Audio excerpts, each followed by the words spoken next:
کرتے ہیں آزاد کشمیر کا، جہاں 3 دن بارش اور برف باری کے بعد بلند و بالا پہاڑوں نے برف کی سفید چادر اوڑھ لی ہے۔ برف سے ڈھکے پہاڑوں کے خوبصورت نظارے دیکھنے اور لطف اندوز ہونے کے لیے سیاحوں کی بڑی تعداد ملک بھر سے پیر چناسی سمیت دیگر سیاحتی مقامات کا رخ کر رہی ہے۔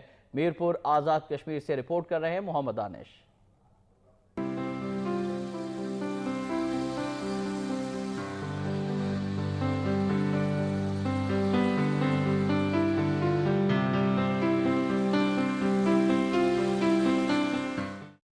موسم سرما کی دوسری برف باری کے بعد آزاد کشمیر کے بلند و بالا پہاڑوں نے برف کی سفید چادر اوڑھ لی۔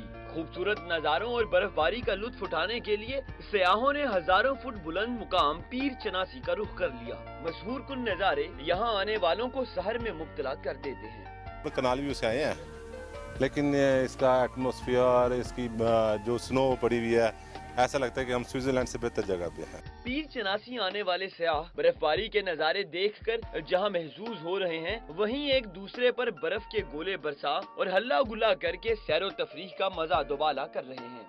لاہور سے آئی ہوں اور ہم فرسٹ ٹائم یہاں پہ پیر چناسی آئے ہیں and it's a very beautiful place, like it's just a piece of heaven.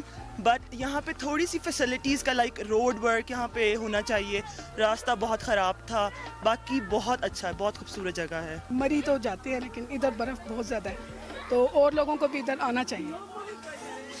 یہ کشمیر جنت نظیر ہے واقعی۔ ملک بھر میں شمالی علاقہ جات کے بعد پیر چناسی واحد سیاحتی مقام ہے جو اسکیئنگ کے لیے موزوں ترین جگہ ہے۔ حکومت کی معمولی توجہ سے اس سیاحتی مقام کو نہ صرف ملکی بلکہ غیر ملکی سیاحوں کے لیے مزید پرکشش بنایا جا سکتا ہے۔